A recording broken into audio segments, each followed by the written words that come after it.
Strange Ride is brought to you commercial-free through the generous support of our patrons. Visit strangerideshow.com and click on Donate to help keep the history of the weird on the digital airwaves. Everyone at one point in their lives has heard of the phrase Stockholm Syndrome. Everyone seems to understand what it means as well. It's when a person who has been taken hostage, usually a woman, ends up creating a bond with their captor where they are seen as friends and maybe even lovers. This syndrome is so ingrained into pop culture that most people, including myself, didn't question its validity. It wasn't until I decided to look into the actual event that ended up coining the term Stockholm Syndrome that I started to believe that it actually isn't a real thing. It's not recognized in the Diagnostic and Statistical Manual of Mental Disorders, and through my research, the sentiment seems to be that it's just not real and has almost become a myth through pop culture's constant reminder and naming of it. Today we will be looking at the event that caused Niels Bohr to coin the term Stockholm Syndrome and how this event that created the syndrome actually works to disprove it. Welcome to Strange Ride, where I tell the smartest man I know the weirdest things I know. My name is Savannah Barrett, and I will be your guide today, but you're not the only ones going on this ride. I have Evangeline Olsen here. Hello. And then, of course, I have the smartest man I know, Rob C. Thompson of Occult Confessions fame. I've tried to coin a few terms myself, but none of them get in the diagnostic manuals of any kind. Computer diagnostics. It seems like a really horse difficult... diagnostics. Plane diagnostics. Nope. They won't put my phrases in. Maybe they'll do it in the, My Little Pony diagnostics one. Something to look forward to, Yes. Strange Ride listeners. Rob and I, this entire month for racing, we were like, okay, whoever gets their research done first is going to do the episode this month. And mine was on Stockholm Syndrome, and his was on My Little Pony and occultism. So that's coming later for y'all. Yep. You're gonna have to wait. I won. I solemnly commit myself to keep my hands, arms, feet, and legs inside the vehicle at all times while I'm on this strange ride. I'd like to apologize for the pronunciations ahead of time, because some of these are not going to be correct, but I'm going to try my best to say it correctly. Yeah, I listened to an audiobook, so you're going to have to rely on me. Who also is known on Occult Confessions for just pronouncing things Just horribly making up wrong. pronunciations, yeah. So, it was August 23rd, 1973, when escaped Swedish convict Jan Erik Olsen walked into the bank on Norrmalmstorg. Yeah, that's it. Norrmalmstorg Square in Stockholm, Sweden. He was wearing a curly wig, big sunglasses, had rouge cheeks, and was carrying a submachine gun and a radio blasting rock and roll music. And since Evangeline Olsen is here with us and essentially has the same last name as the robber, So I'm going to let related. her... Yeah. She's from southern probably Sweden. Blonde hair, blue eyes. Yeah, they're definitely from the same family. I will let Definitely. you be the voice of Jan, which I'm Uncle- sure he'll Uncle Jan. love the fact that a woman is voicing him, but it's fine.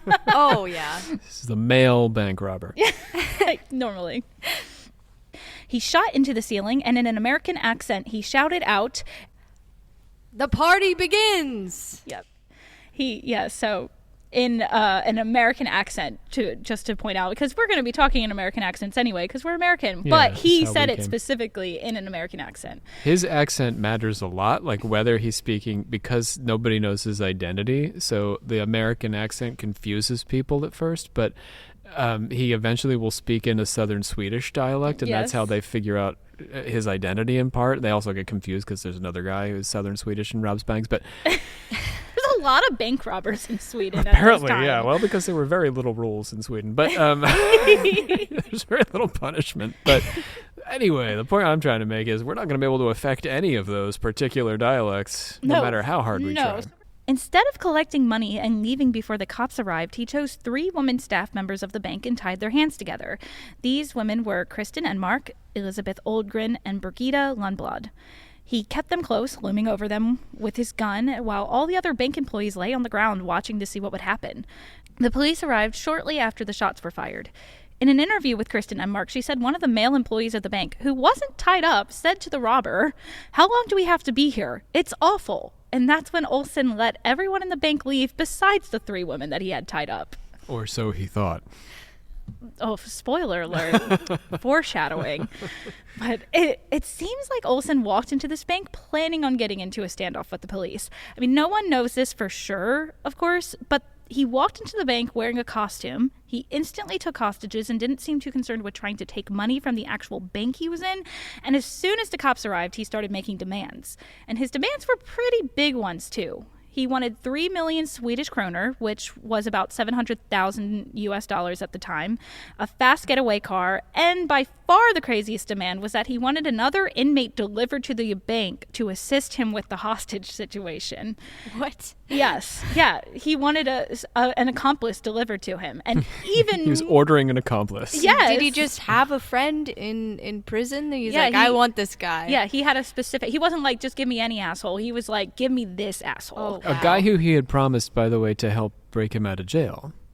Oh, he did? Yeah, they had a conversation about him breaking him out. Not in this way. No. Clark was quite surprised by the whole affair and didn't know yeah. exactly who he was dealing with at first. But what was even more shocking about this list of demands is that the police granted all of them.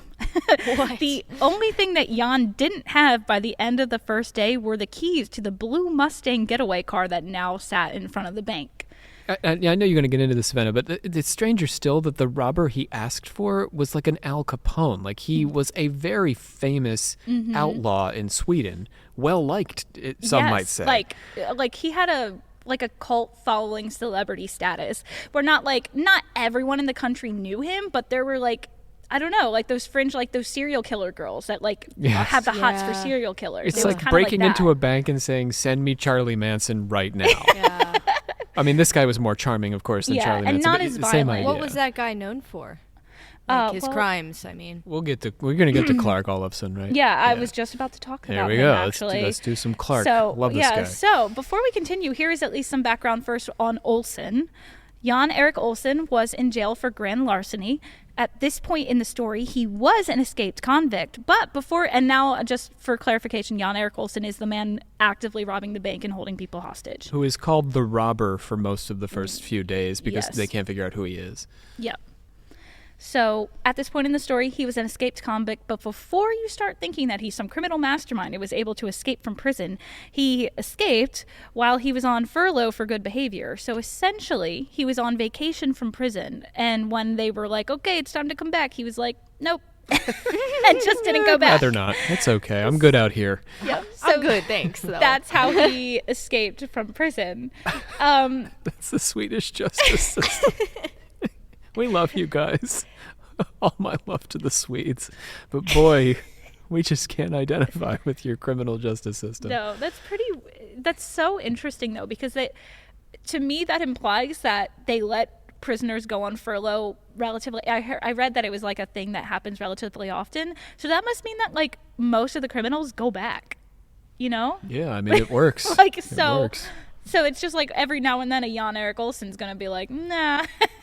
And I'm like, that's kind of neat that the criminals are like, yep, I had my vacation, time to go back to jail. I mean, within the Swedish justice system at this time period, there's arguing going on politically about whether or not violence breeds violence. The idea being that if the prison system is a violent place and an unpleasant place, that is going to yield violent criminals and create a sort of cycle of violence. So I can see that. we don't talk about that No. over here in No, the they don't U.S. care at all. It's just they let it be what it is. But creating a pleasant reformist prison system is I think, I'm going to say this broadly, is a Scandinavian concern, but particularly among the Swedes. While Jan Erik Olsen was in prison, he met one of the most famous criminals in all of Sweden, Clark Olofsson. They weren't friends, but they were cell block mates. Even though Jan Erik Olsen was in his 30s and Clark Olofsson was only 26 at the time, it was clear that Olsen looked up to Olofsson. And because their names are so similar, I'm going to address them by their first names for the rest of the episode to avoid any confusion. So it's probably just alphabetical. Right? That's how they ended up together in the same. Oh my god, it was just because of the alphabet. The alphabet caused this entire situation. I feel The like there's not a lot of names that, last names that end in O or start with O. So that makes sense why they would be together. I didn't put that together, but that's hilarious. We can so now we need to make like picket signs being like the alphabet calls Stockholm Syndrome. Stop alphabetizing the children. Do it by height. And then all the short kids will be robbing banks together. Clark had become famous for his many bank robberies and actual prison escapes. And it had clearly caught the attention of Jan, who would come to him often to ask about his many bank robberies. Clark said this on an interview with the podcast Criminal. And now Rob, I'm going to have play Clark, because Rob and I really like this character. It was like a fairy tale every night. He wanted to hear about bank robberies. Clark was in solitary confinement when the police came to him and told him that he was requested by a man holding hostages at a bank. They asked him if he wanted to go, and he said absolutely. I was in isolation. I was in deep shit. I like this bad boy reading of Clark. I think that's who he is. Yeah, Such he a bad is. boy. He's like the quintessential teenage, well, not teenage, but He was 26. He's a young guy. young, hot criminal man. And people said he was hot. He's 26 at the time these events occurred. So Yes. that means he was, 20, 21 when his celebrity began to rise, right? Mm-hmm. We do idolize our hot bad boys. Yeah. Yeah. And that is what Clark was. I don't know about today, but he so I don't know a lot about his crimes, but the podcast Criminal did an actual interview with him, and he spoke in English, and it was so interesting to listen to him talk because he is so he's so charismatic. It made me be like, I like this guy listening to him talk. And anyway,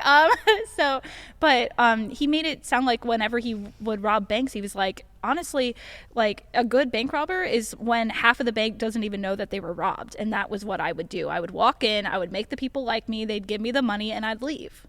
And I mean, not that he wouldn't, I'm sure he'd threaten them with a gun, be like, give me the money, but he would, he would, in the end, he would always be like, yeah, I'd always end up convincing people that the police were the bad guys and I was the good guy. He's part con man. Yeah. I mean, he's a kind of American hero. In America, we love characters like this. We said this before. He's a Swedish hero in America, for Americans. So Clark was then brought to the bank in handcuffs, and from everything he saw, it seemed like the cops were just out of their depth. There was a communication issue even with just getting him inside of the bank. He said that one officer argued with another over whether or not to uncuff him and actually let him inside the bank. But eventually they did uncuff him, and he entered the bank and instantly helped calm the situation inside. At this point, Jan had moved the 3 women hostages and himself into the bank vault and left it cracked so that the snipers that now surrounded the entire building couldn't potentially shoot him. Clark walked in and saw the hostages were absolutely terrified. The first thing that Clark did was untie the victims, telling Jan he can't keep them like this. And in that moment of Clark untying the victims' bindings, he became all of their heroes. Clark also got all of the police officers who remained in the bank to leave, and while searching the bank to make sure they all actually left is when he found the 4th hostage, Sven Safstrom, which is what Rob was foreshadowing earlier. Poor Sven. I know. So this was another bank worker who, when Jan let everyone else leave, he either didn't get the memo or was too scared to leave, and he just remained hidden instead. He was a temp, too. He didn't really work at the bank. He was a temp employee. He wasn't the only one. A couple of them were temps. Elizabeth maybe was a temp. I think Kristen was a said temp. that I remember her saying that she wasn't a teller, but I don't remember what role she said she had. But she actually had a funny story where she was like, yeah, I had a crush on one of my workers at the front of the bank. So I literally I went up to him to go flirt with him, and that's when the robber came in. Yeah. So she could have not been in this situation at all because she was in the back of the bank. Yeah. That was where her post was. But Oh, she went up wow. to flirt with some guy, and that's when this happened. I can't remember Sven's actual occupations, but he was this bohemian dude. He was just going from job to job, and his parents said, you need to settle down and get a real job, and this was that job. And he had been doing it for hardly any time at all. And next thing you know, he's a hostage in a bank robbery. He's never going to want to have a real job again. Well, he's certainly not going to listen to his parents. That's what you get for listening to your parents, kids. Yeah, right? Seriously. And I do also want to point out, to add to that all of these people were just standard bank workers. They weren't the manager or super important people. They didn't know. They didn't have special bank knowledge. No. He just kind of picked 3 random women, and it's also like suggested that he picked the women because he knew that they couldn't like fight back really, or that they wouldn't. That was his assumption. Yeah. Anyway, and Sven, he was like hanging out with all the blank checks. He was just in a room full of blank checks. Yeah, I mean, honestly though, I don't know, but that's why I threw in the suggestion that like maybe he just didn't hear Jan say that they could leave. Like maybe he was just hiding back there and he didn't realize that everybody else left. Yeah. And then he sees Clark come in and he's like, oh shit. And then is now trapped in a bank vault with all these other people. Let me tell you another thing about Sven at that moment. When he knew somebody was coming, he folded his arms in front of himself to try and look casual so he wouldn't look threatening when the robber walked in. That's not a bad place. Yeah. Sven. Yeah, I kind of like Sven too. He's sort of a character. I imagine him as kind of like a surfer dude who just got stuck in the middle of a hostage crisis. That's so interesting because like Rob, you were listening to the audiobook of like 6, right? It's called 6. Something, it's about the 6 play-by-play days. every moment Yes. of this event. Yeah, Rob read a book that was like play-by-play every single moment, where my research was more so focused on like how it relates to Stockholm Syndrome, itself. Yeah. And so I didn't really get to know a lot about the other people because it was super focused on Kristen, because she was the only one who was officially, and I say that with quotation marks, diagnosed to be the one with Stockholm Syndrome. Yeah. And she's also the most vocal about the time that she had in this vault. And she was the most vocal one while she was in the vault, too. But we'll get into that. I guess I'm getting ahead of myself a little bit, So my job is to add the weird details, is what Savannah's trying to say. Yes, because that's so fun. Yeah, Sven seemed like a nice enough guy from what I read about him. But I only saw like 2 quotes, and one of them was about him potentially getting shot. So like... Yeah, he should have just kept doing his surfer guy thing. Whatever that is in Sweden. Clark reassured the hostages that they weren't going to hurt them. The only reason that they would get hurt is if the police hurt them while trying to rescue them. And while they were trapped in that vault, the only thing they had to do was to get to know one another, and that's what everyone did. At one point, one of the hostages was shivering from the cold, so Jan took off his jacket and draped it over her shoulders to keep her warm. Clark managed to bring a phone into the vault, and the robbers the robber and Clark, I should probably say. It's probably just easier to say the robbers, but Clark was not actively robbing the bank. He was brought in. The police understood initially that he was there to help them. Mm-hmm. They believe he was like a Hannibal Lecter kind of character who was there to negotiate with Buffalo Bill or whatever the guy who makes the skin people. Yep. That was the idea, is that Clark. So I keep calling him Carl.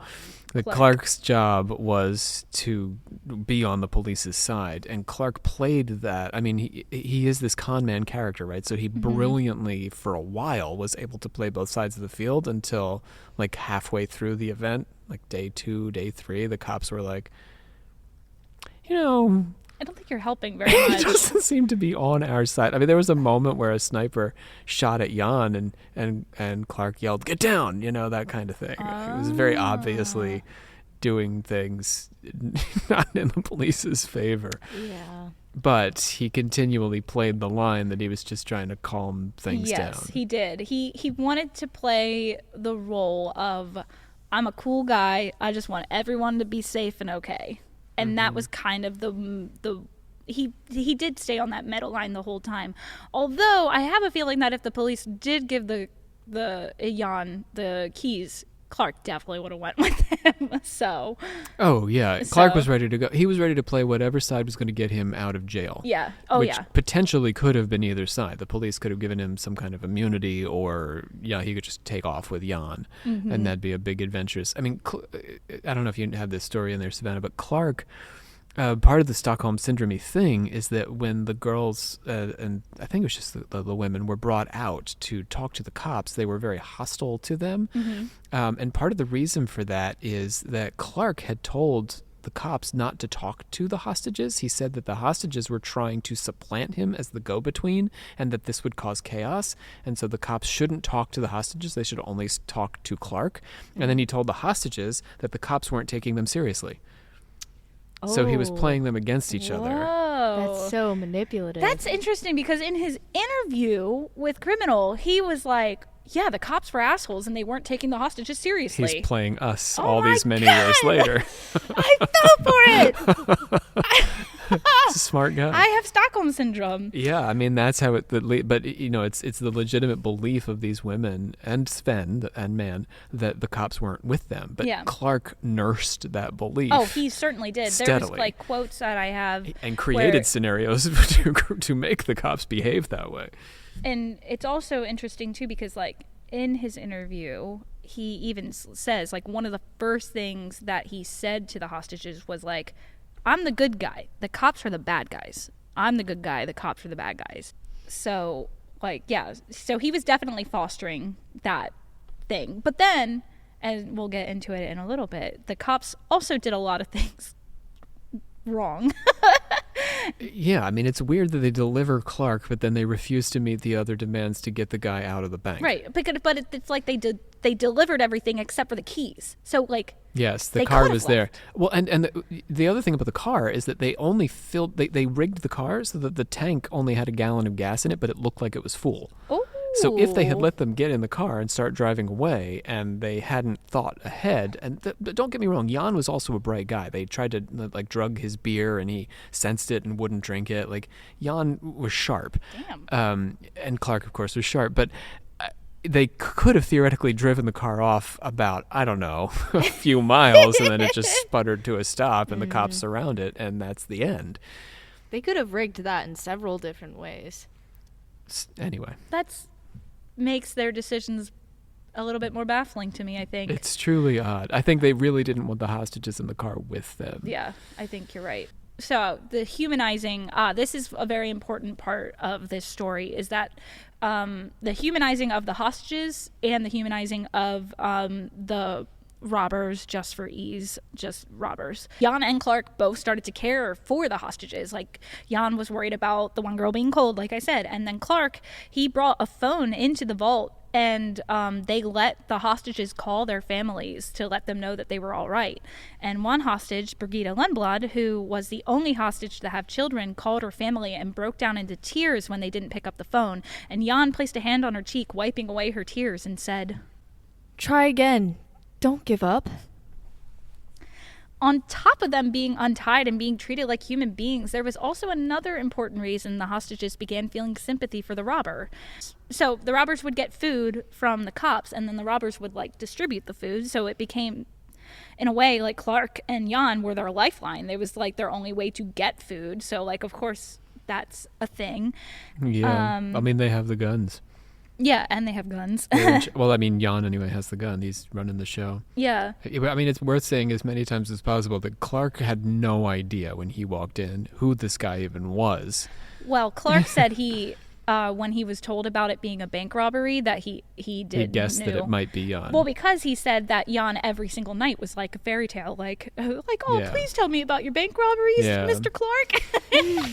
But it's like But he did. You're right. He didn't know the Yeah. situation he was walking into. he didn't know he was there to rob a bank. He No. had never planned to rob this bank. No, but he was just like, if it gets me out of solitary confinement, I'll go talk to these guys. And now Yes. he's in a vault with these hostages. Like, oh shit. What do I do now? I guess I'll manipulate and convince everybody they hate each other while we all fall in love with one another. Well, Right. not fall in love. They all started to care about each other, but not like that. And they got to a certain extent, they got the hostages to like root for them because there was an instance where they blew up a counter, and in doing so, they managed to pry open one of the cash drawers, and they were able to get some money out. Uh-huh. And to celebrate, they got ice cream for everyone, or they made the What? cops get everybody coffee and ice cream. This is brilliant. I love that. That's fucking crazy. This is so weird. This is such a weird event. It It's is perfect for strange ride. Yes, Yeah, it is one of very. the strangest criminal events I think in the 20th century. Yeah, so like the robbers were handing out food, they were being kind to them, and apparently like to go ordering ice cream and coffee for everybody. Beer, they drank beer. But then also on top of that, technically, the only reason that they were still locked in the vault at all was because the police wouldn't let the robbers leave with any of the hostages. And now I'm not an expert in hostage situations. I'm not claiming to be. And I know that this was a really tricky situation. And in Sweden, there was like no precedent for how to handle a situation like this. I am just reporting on what the hostages' sentiment was, essentially. Some of the hostages were willing to leave with the robbers in the Blue Mustang, but the police wouldn't give up the keys to it, and this infuriated the hostages, and not because they wanted their captor to escape, but because they wanted to live and get to leave that horrible vault alive. It wasn't so much a we want to go with him, but if it will keep us alive and get the other hostages out alive as well, I will go with them. But the police were not receptive to this idea at all, which is really interesting with the car not being full of gas and stuff like that too. Apparently Jan's idea was that Clark would be delivered, the car and the money would be delivered, and then they would get into the car with the hostages and drive to a boat and then escape Sweden by boat. That was his plan. But he didn't ask for a boat. They just would find a boat. Yeah, that's what it sounds like. Oh, look, some boats are here. It's Sweden. There's boats everywhere, right? I guess. I don't know. Is there? I mean, to back up your point, Savannah, about the behavior being strange, there was maybe the year before, there was a group of Croatian radicals who had hijacked a plane, and they made a bunch of demands, and the government met all their demands, and the plane landed and they hijacked the plane. They landed the plane in Spain, and then they were promptly arrested by the Spanish police. So why not Let them go. Why not just You're gonna catch them. You're gonna catch them. And back to what you were saying about them, it's not like they wanted to go with them. They wanted to escape. There's a lot of like stories of hostages or kidnappings even where the people will act in order to get the captors to like them in order to escape. Yeah, that is that is kind of a thing that plays into this as well, is towards the end of it, the hostage takers, Jan and technically Clark, they liked the hostages so much that they were like, we couldn't kill them even if like the task called for it, because we don't want to. And that psychologist on the scene had suggested that was a possibility. The longer they were in the vault, he said, the less likely they are to be able to kill them. Which is interesting. Yeah. But also not what Stockholm Syndrome is. No, it's the other way around. Yeah. That's opposite Stockholm Syndrome. But yet, we're going to get into this. I don't. I already see where this is going. He had a term for it. This guy had so many terms. I think it involved the word friendship. It was. Or bonding, yeah. God damn it. I had it too. Where is it? Quote unquote friendship. Crisis or situation. Hang on. I got it. A bond of friendship. Yes. Oh, yes. Clever term. Mm-hmm. Right. Now it's day 2 in the vault, and this event has caught traction all over Sweden. As well as the bank being surrounded by police and snipers, it was also now surrounded by reporters who were live streaming the event. It was the first ever televised crime in Sweden, and because of this, the police had tons of people, especially older women, calling in suggestions on how to stop the robbers and end this standoff. And one suggestion was to fill the vents with angry bees so that they'd all have to run outside to get away from the bees. And another one was to get a choir to sing church songs so it would weaken the robbers' resolve and cause them to quit. Oh, that is glorious. I love that. Well, neither of these suggestions were used. So sad. It would have made for a great story. The bees or the choir? Or both? Do you think they should have done them at the same together. time? Both together. Angry bees plus choir. You run into the waiting arms of the church choir as the bees descend on you. That's terrifying. I hate that. That's a horror movie right there. The hostages and robbers still had the phone in the vault as well, and it was used constantly. The hostages were chatting with their families, giving interviews to reporters, and Kristen Enmark, the youngest hostage, even called the Prime Minister of Sweden, Olof Palme, directly and had an hour-long conversation with him. At this point, the sentiment that the only reason they were trapped in the vault at all was because of the police was growing, and especially infuriating Kristen. She called the Prime Minister by his first name and told him to just let her leave with the robbers. I fully trust Clark and the robber. I am not desperate. They haven't done a thing to us. On the contrary, they have been very nice. But Olaf, what I am scared of is the police will attack and cause us to die. Arguably, there's claims that there was a little bit of whispering going on next to her, like someone was coaching her a bit. Really? But I think the transcript, the tape itself, bears out that she also shared, like she was... Yeah, she sounded very angry. She wanted out of that She vault, did. and she did blame the government for causing her to be stuck in the vault. Mm-hmm. Yeah, because they weren't letting them leave when they could have convinced Eric and... or whatever their names are, I already forgot.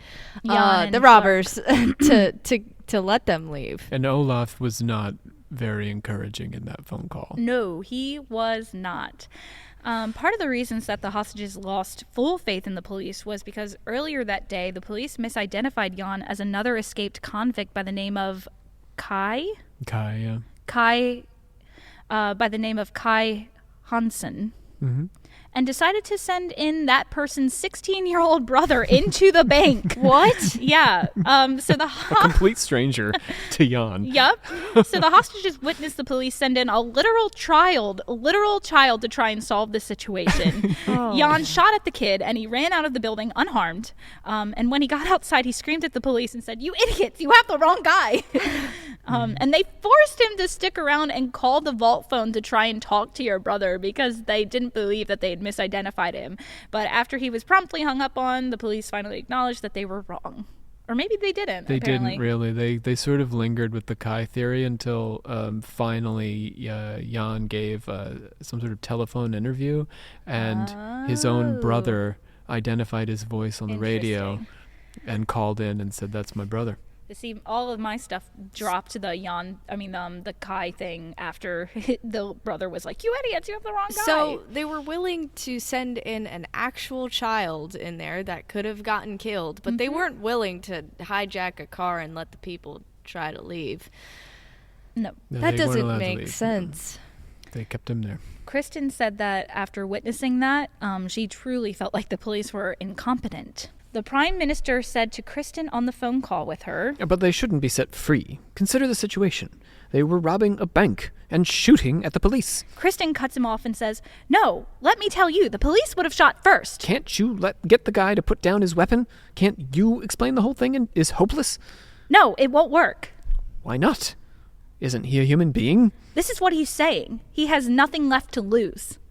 Which, honestly, that could have been the part where somebody was, like, whispering into her ear. Yeah. Like, he's telling me right now that he has nothing left to lose. And Kristen, was by far the most vocal of the group and wasn't afraid to let the world know how unhappy she was with the police. She said that she felt like they were playing chess with her life.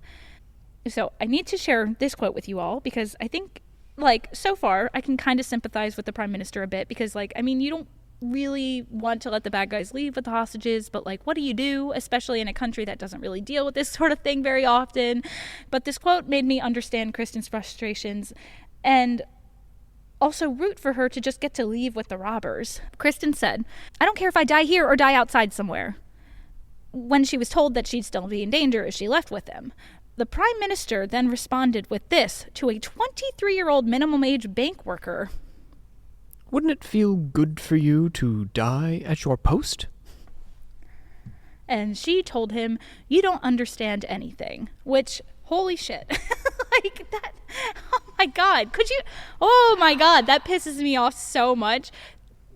No, nobody wants to die at their stupid ass minimum wage job.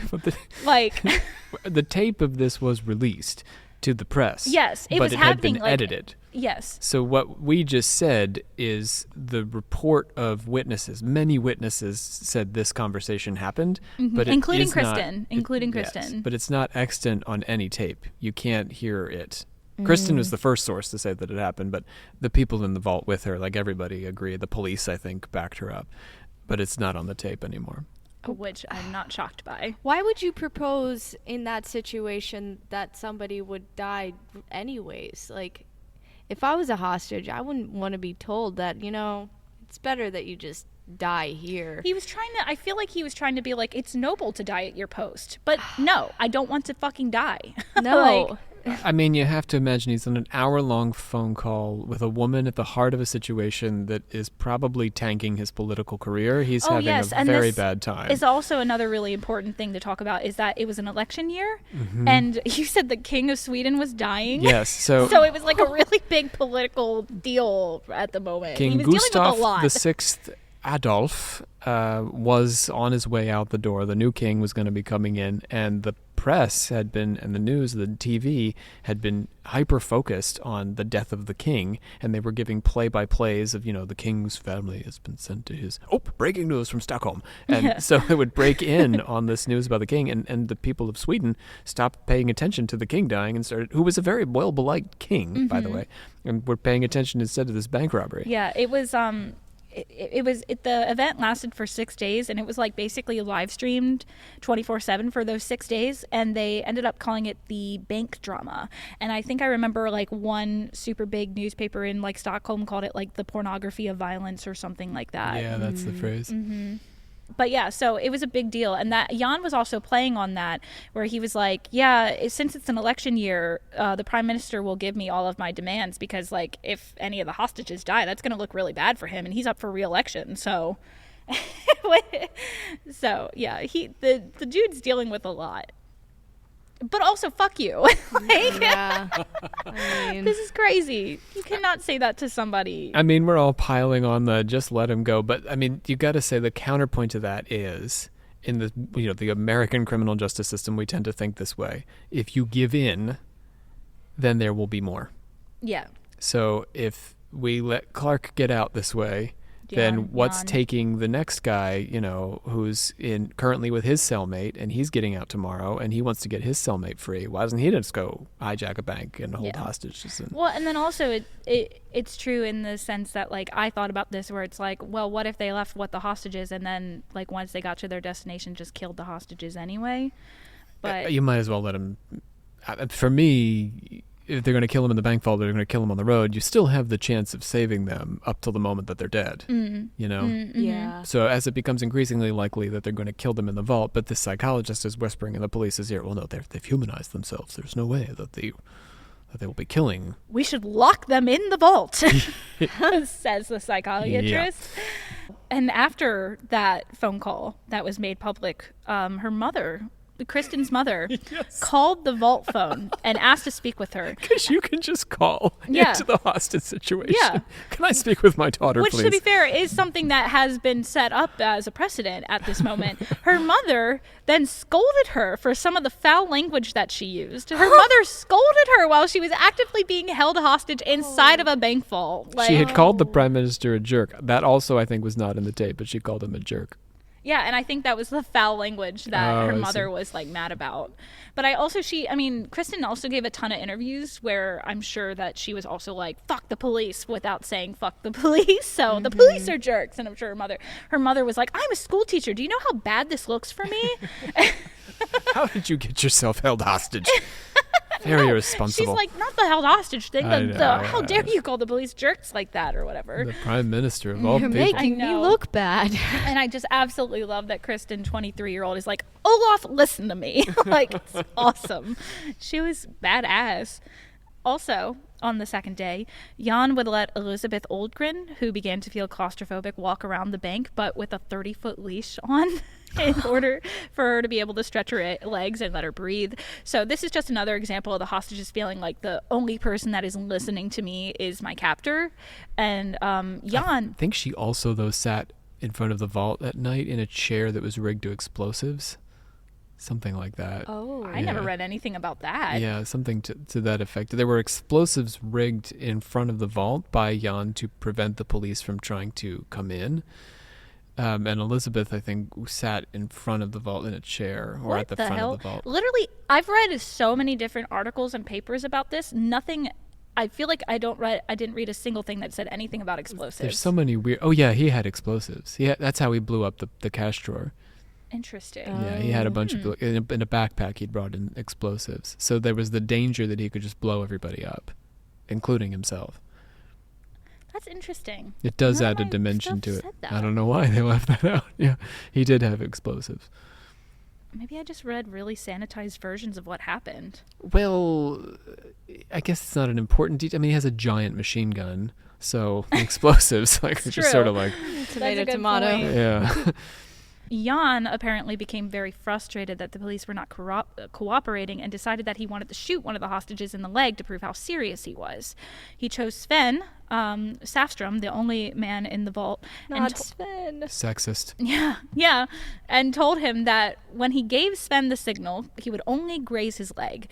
Sven was terrified and wasn't sure that he wanted to do it, but he said that he remembered feeling grateful that it was only going to be in his leg. He laid down and prepared to be shot, but the signal never came and Jan never shot him. And I think that this is the first example of Jan feeling like he truly didn't really want to hurt any of the hostages. And then also, on top of that, like, you can't accurately necessarily predict that you're going to graze this man's leg. That man could have been shot in a terrible place and bled out.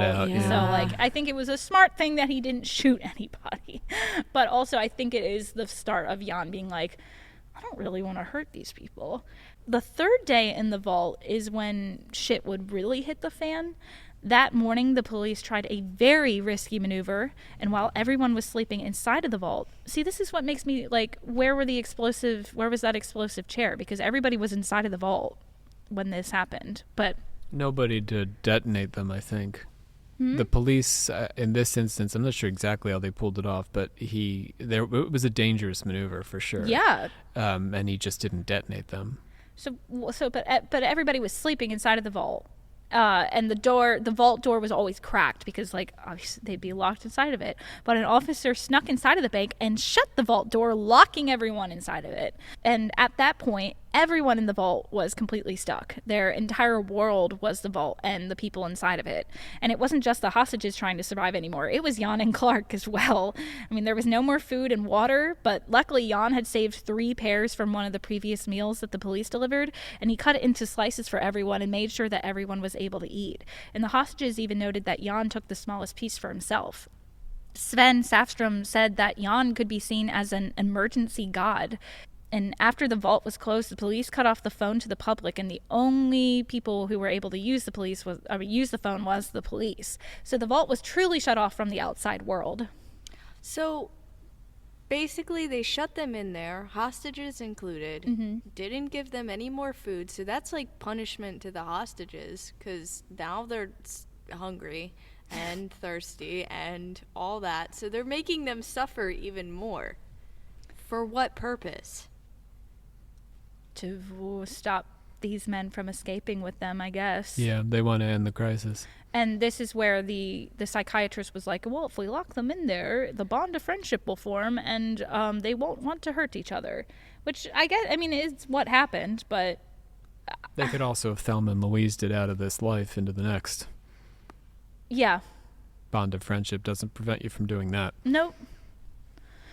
So the next 2 days, their quiet world was disturbed by the sound of drilling. The 4th and 5th days were nothing but them trying to survive with each other trapped in a locked bank vault and the police trying to drill holes into the bank walls in order to pump in gas. So there was nothing that the hostages or the robbers could really do.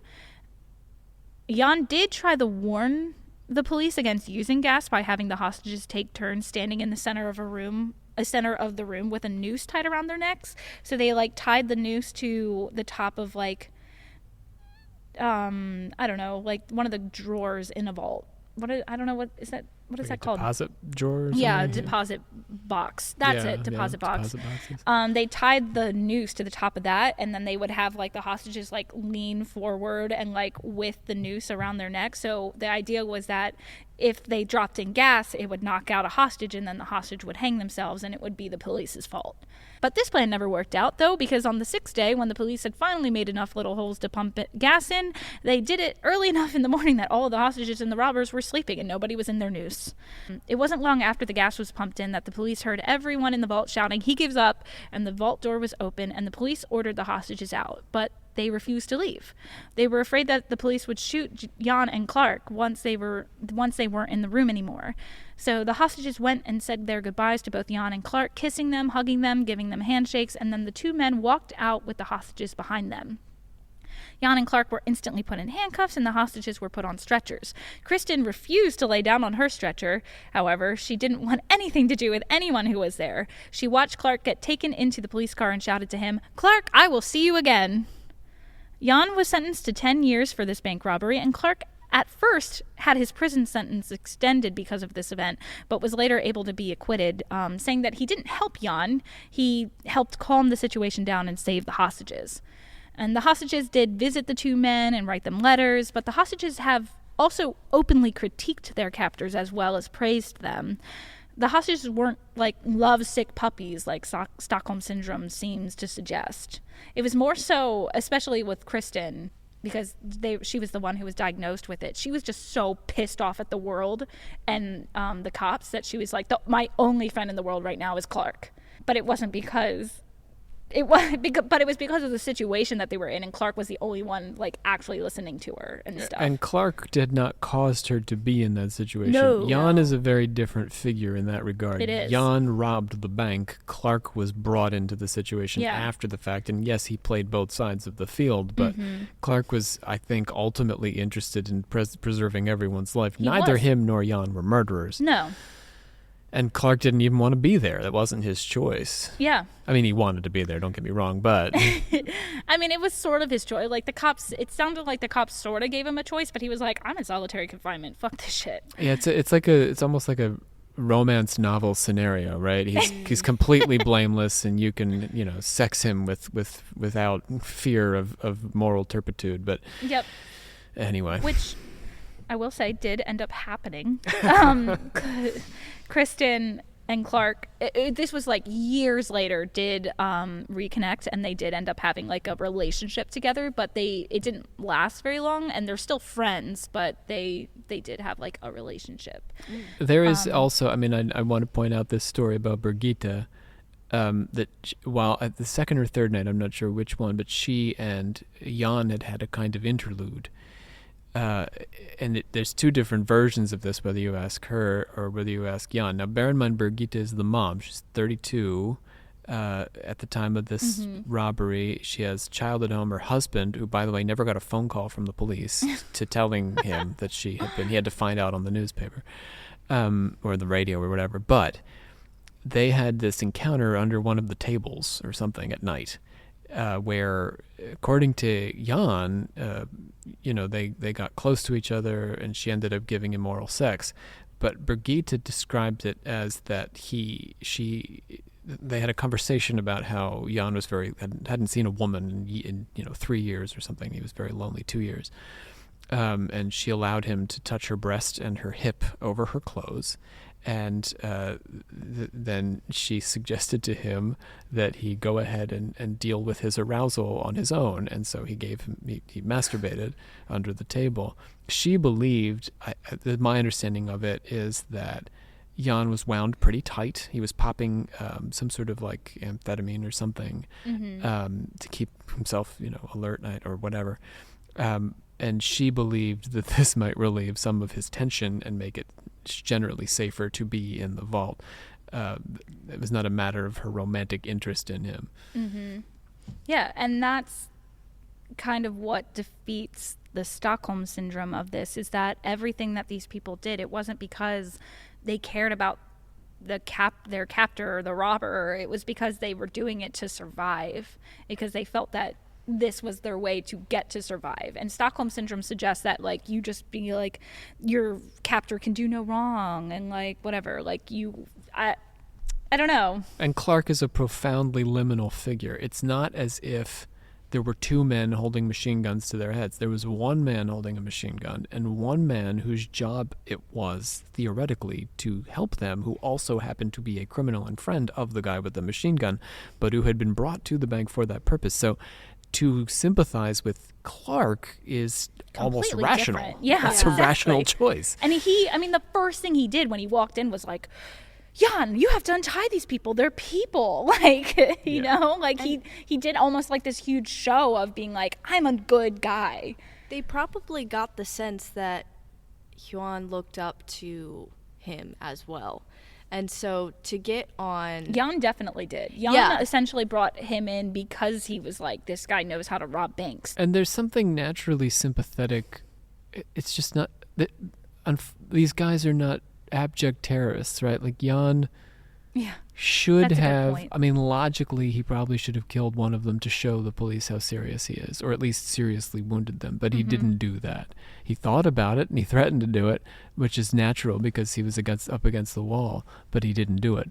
And I'm not saying this makes him a hero. He should not have held hostage. You know, none of us are saying this is not like, we're not, this isn't Breaking Bad, right? No, Jan is seriously like an asshole. Right. Like, he and Kristen, all of the hostages, like I said earlier, like they criticized them just as much as they praised them, and especially Jan, because Jan was the reason that any of them were in that really, really shitty situation. I mean, they all had to deal with like trauma from that situation, so it wasn't like it was like a happy joyride or anything like that. At one point, so Kristen and Jan especially, and maybe Clark a little bit, they seem to be the ones that like gave the most interviews after the fact and stuff, especially Kristen. She's like everywhere when you look up about Stockholm Syndrome, especially because she was like the first person ever diagnosed with it. But she did an interview about the event and Jan was there. And Jan and her decided to go out to dinner together. And Jan kind of like sat down and was like, man, that was a crazy ride, wasn't it? And she was like, she chewed him out so bad that he ended up like crying at dinner. So it's not like these people, they're not in love with their captors. They only technically really sympathized with them in order to escape. And only one of them was a captor. Yeah, and only one of them was a captor. It's just a very complicated situation that you can't draw the in love with the villain scenario from. No. I feel like you can't draw a scenario based off of one scenario anyway. Like, you can't create something just based off of one scenario. Like, that's not how it works. Can't say just because this happened, this means that this is the case.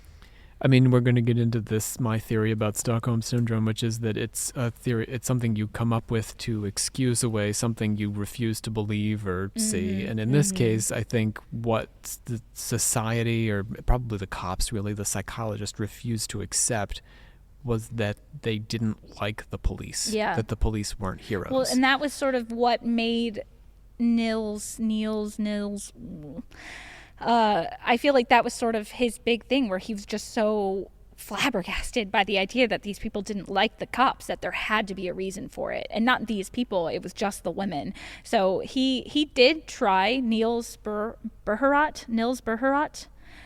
He tried to talk to the women hostages, particularly Kristen, after they were free, but they refused because like they didn't really want anything to do with any of the police or anything. But even without speaking to Kristen in person, he diagnosed her with Stockholm Syndrome, which is something that he made up. And then, particularly because of how spoken she was against the police, how outspoken she was against the police. And I did read that he apparently never even tried to talk to Sven, who was in the same situation as the woman and had the same sentiments as them towards their captors. Oof, that's Yeah. It's a little bit like, it's a kind of tautological thing. It's sort of like me saying right now, well, you're only saying that because you have Strange Ride Season 2 syndrome. It is Strange Ride Season 2, and therefore that explains all the feelings you're having right now. It's Stockholm Syndrome, because you were in a bank robbery in Stockholm. So that particular incident describes your behavior. It's based on this. It was initially called like Norman story, but that's syndrome, the and same then, idea. This specific incident describes your behavior because you behaved this way in this incident. Yeah, because I was trying to point out, like, back you up in the sense that, like, it was literally called this because it happened on this square. People outside of Sweden couldn't say that word, so that it ended up becoming Stockholm Syndrome. And then you just slap on a syndrome on there, and then you're like, we're set. We're ready to go. And also, Stockholm Syndrome, I mean, in the sense that you, like, the point that you made, Evangeline, is that, yeah, like, you can't say that this is a thing based off of one event. Like, you kind of need, like, scientific studies to be like, and see the same result over and over again. That hasn't happened, which is why Stockholm Syndrome is not recognized in, like, the diagnostics manual and stuff like that. Diagnostics, that's probably not the right word, but anyway. Statistical, but you can correlate it to the Korean prisoners of war during the Korean conflict, where they were supposed to have been brainwashed by their captors and talked about how awesome communism was and how awesome North Korea was and all that sort of stuff. The origins of the brainwashing myth. But those situations were also about coercion. Like, those men were under duress when they made those videos. They didn't, and as soon as they came back to the United States, they weren't like, I want communism. They didn't create the Communist Party of the United States. They gave up all the things or belief systems they theoretically had held in North Korea because they weren't at the point of a gun anymore. It goes back to what I was saying earlier, like, being coerced into doing something because you simply want to survive.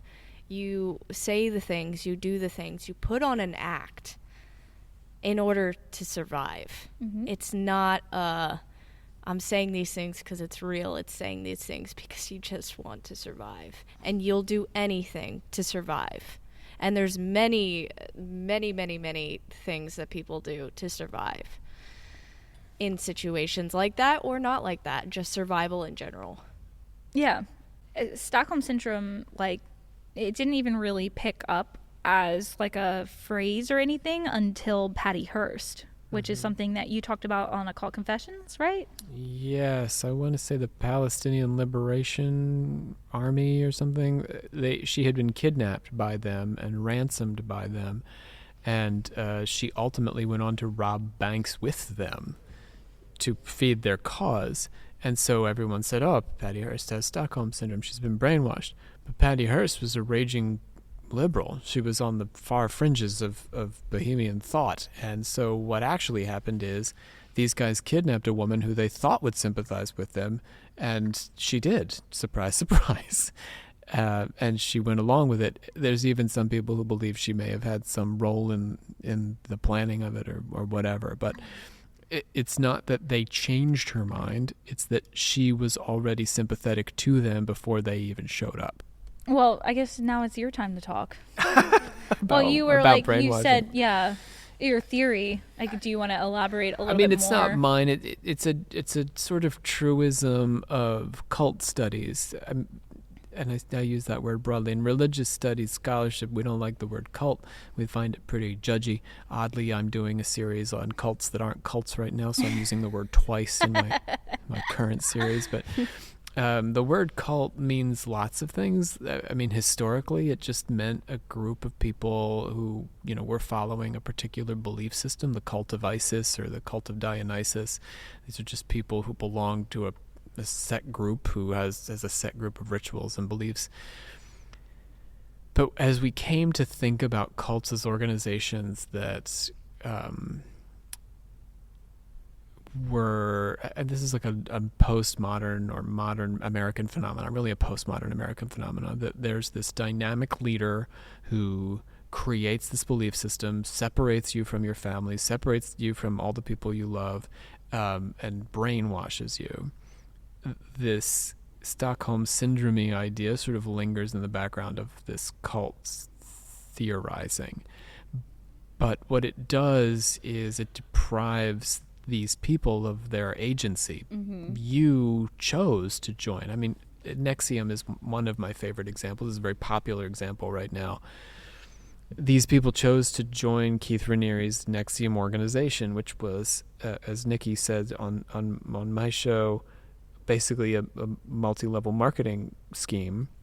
It was this executive training program. It was basically a self-help program, and you bought in and you paid and you paid and you paid and you got quite invested financially and emotionally in ascending these various tiers in this self-help program. And then at a certain point, women got engaged in this internal circle of Raniere's where They were being branded with his initials, and Oh my God. all sorts of funky things were happening. They were, a lot of them were having sex with him and all that kind of business. However, these women weren't brainwashed. What happened was, in the first place, they joined of their own volition the outer organization. And then they did join of their own volition the inner organization. Nobody brainwashed them to do that. They believed that Keith Raniere was helping them. And if you look closely at NXIVM, some of his techniques have some merit. Like he actually, if you apply his techniques, they can help to treat Tourette's syndrome. Very strange. I don't recommend any of the things that he taught. I'm not just saying that like because Keith Raniere ended up being a cult leader. I think that the core of his system is quite aggressive and not psychologically healthy, but it can incidentally have these positive effects. It's sort of like Scientology, but it's all voluntary. So you're not brainwashed. It's just people can make bad choices. Yeah. And we can delude ourselves. And in the case of that inner circle of women, they created collateral. So when a woman asked you to join, she would say, in order to keep you honest, so you're going to make promises, right? Boxy, you're going to join my inner circle of women. And, Evangeline. Sorry, Yeah. Evangeline. That's You're her gonna join my our inner nickname circle for of her. Just so everyone knows. I didn't even think about it, so I'm glad you called it out. women. So you're going to join my inner circle of women, and I'm going to make you a better woman. I'm going to make you the best person you can be. But you're going to have to do things that you don't want to do because we all fight, right? We all fight our better impulses. We don't want to work. We don't want to work out. We don't want to sweat. We don't want to work hard. So I need to get some leverage to push you to do what you really need to do. And some of the things I'm going to ask you to do, you're going to think are crazy, but they're really going to make you a better person. So in order to make this work, I need collateral from you so that I can threaten you if you don't want to take that next step. It's going to push you. It's going to make you a better person.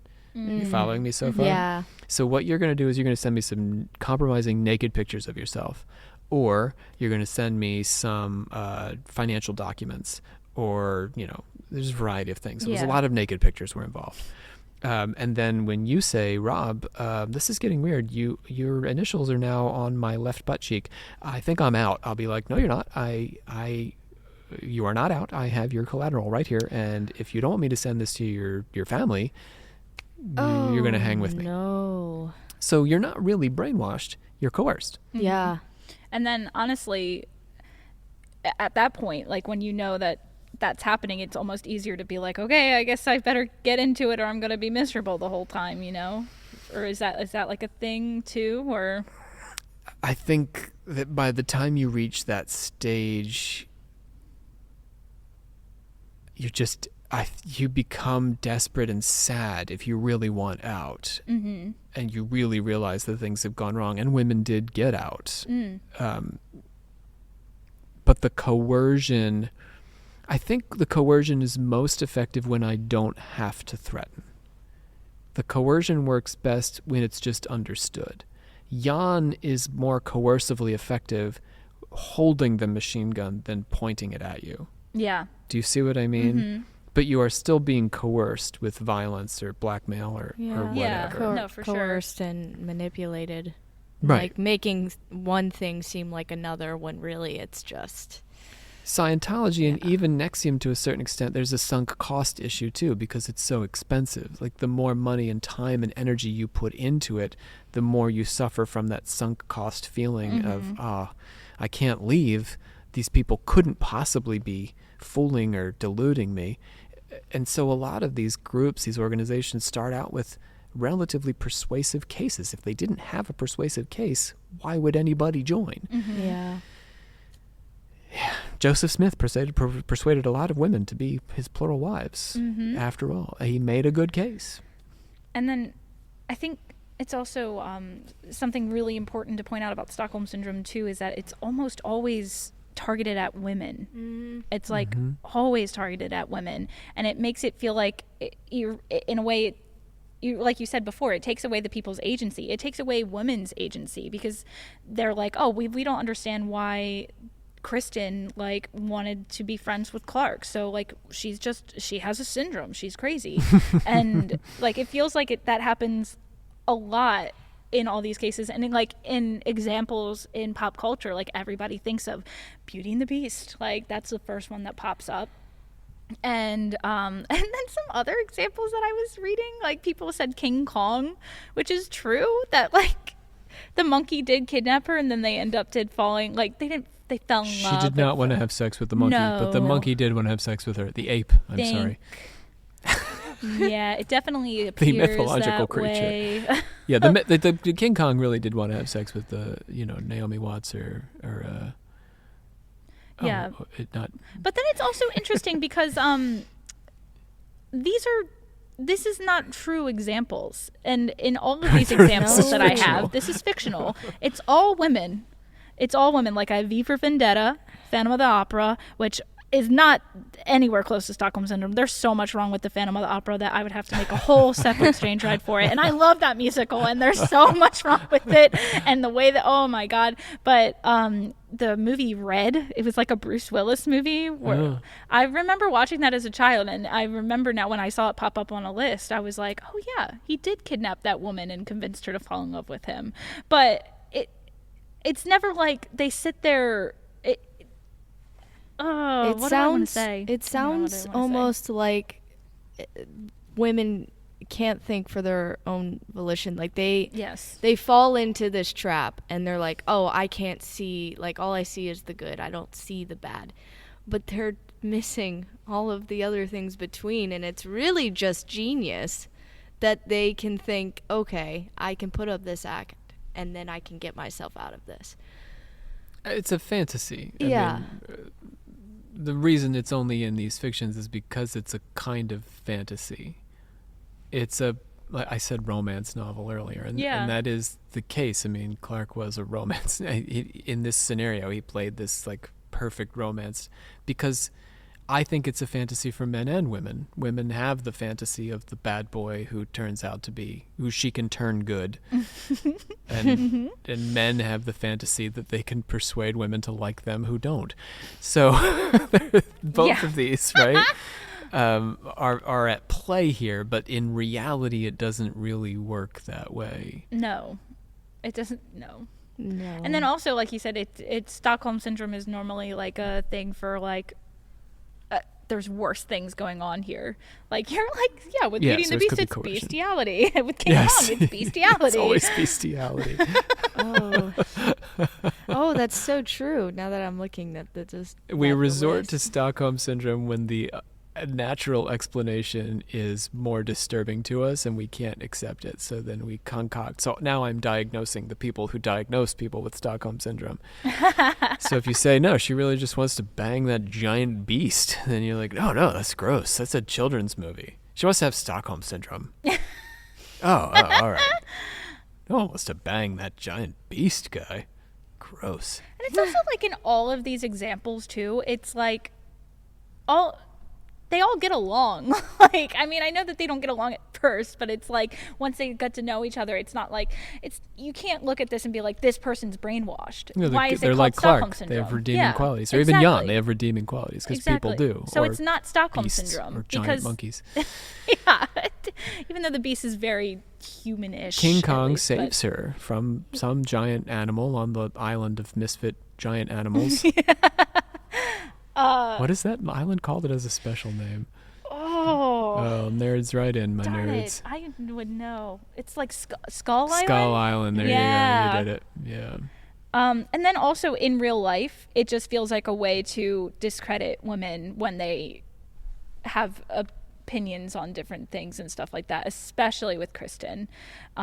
Kristen, and I feel like I wanted to kind of like wrap it up with this quote, was that she actually ended up becoming like a psychiatrist. Good for her. Yeah, and she said that like after the fact that when she was diagnosed with this, she felt like she did something wrong. And then, like, it took her, like, most of her life to be like, no, I just did what I had to survive. And they didn't like the fact that I was so mouthy about it. And, which most people don't like it when women are mouthy. So, But they couldn't possibly be listening to this show. no, they certainly are not listening to this show. No. So thank you all for liking mouthy women, I guess. But this is like an actual quote from Kristen. The ideal hostage is a woman who keeps her mouth shut, who believes the society and police are going to protect her. When someone like me pops up that says the opposite, they say it's a syndrome. I think it's a way of blaming the victim. It is indeed. And I think that's a really good way to wrap up what Stockholm Syndrome is and is not. It just is not. Yeah, it just is not. Fantasy. It's just not. Thank you for riding along with us. Please watch your step as you exit, and remember to take all personal belongings with you.